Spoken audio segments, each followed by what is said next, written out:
Edwin Valero is one of the ultimate what-ifs in boxing. A fighter with a perfect record of 27 wins all by KO and with world titles in 2 weight divisions is certainly a career worth looking at.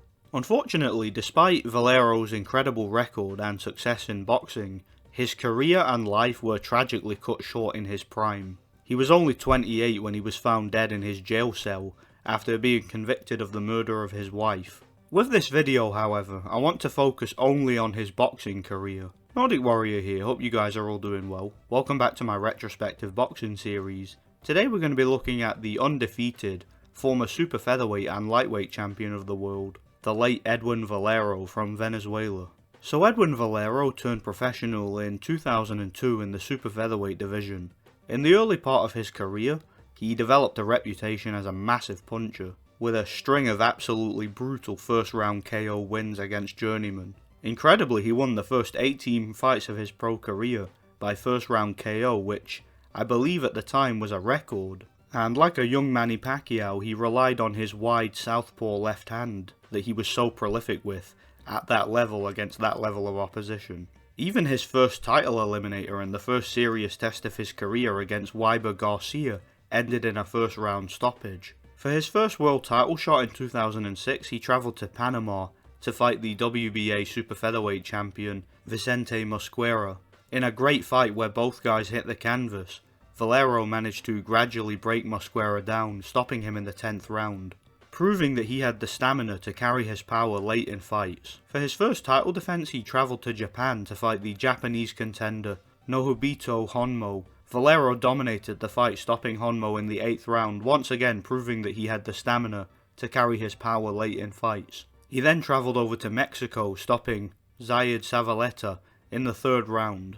It's worth noting that Valero seemed very comfortable fighting on the road and was a true road warrior. He travelled back over to Japan, stopping Takehiro Shamida in the 8th round. The following year, Valero moved up in weight to challenge for the vacant WBC lightweight title against the veteran Colombian contender Antonio Pitalua in America. Valero dropped Pitalua 3 times in the 2nd round, forcing a stoppage. For his first title defense, he had a homecoming in Venezuela.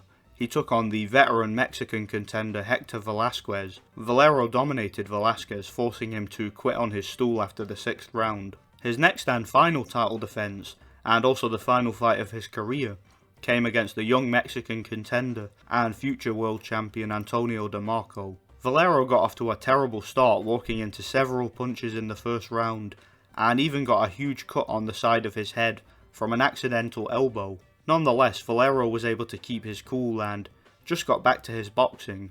DeMarco, who had a massive size advantage, seemed to kind of freeze up a bit, refusing to let his hands go, and this gave Valero more confidence. Valero took over the fight midway and completely dominated DeMarco, forcing DeMarco's corner to stop the fight after the 9th round. This was a huge win for Valero, and it got him a lot of exposure in America, as the fight was televised by Showtime and DeMarco had a huge Mexican fan base. There was even talks at the time of Valero perhaps challenging several boxing legends, such as Manny Pacquiao or Juan Manuel Marquez. However, as I mentioned near the start of the video, this never materialised as Valero passed away only a couple of months after the DeMarco fight. Like I said before, I don't want to get into it all and I just want to focus on his boxing career in this video. So how good was Edwin Valero? How would he have done in today's era, or any era besides his own? Let's talk about it. So one thing I can pretty much guarantee about Edwin Valero is that he always had that great equaliser. His punching power was legit, specifically with his overhand left. He had the power to KO any lightweight or super featherweight if he landed the right shot at the right time. And it has to be said that his resume, while not spectacular, is pretty good. Mosquera was a solid champion and Valero travelled to his backyard to beat him. In fact, Valero was one of those fighters who was comfortable wherever he fought, and many of his title fights were in his opponent's backyards, which is commendable. What I will say though, is that despite his power, heart and persistence, he was a very flawed fighter in my opinion.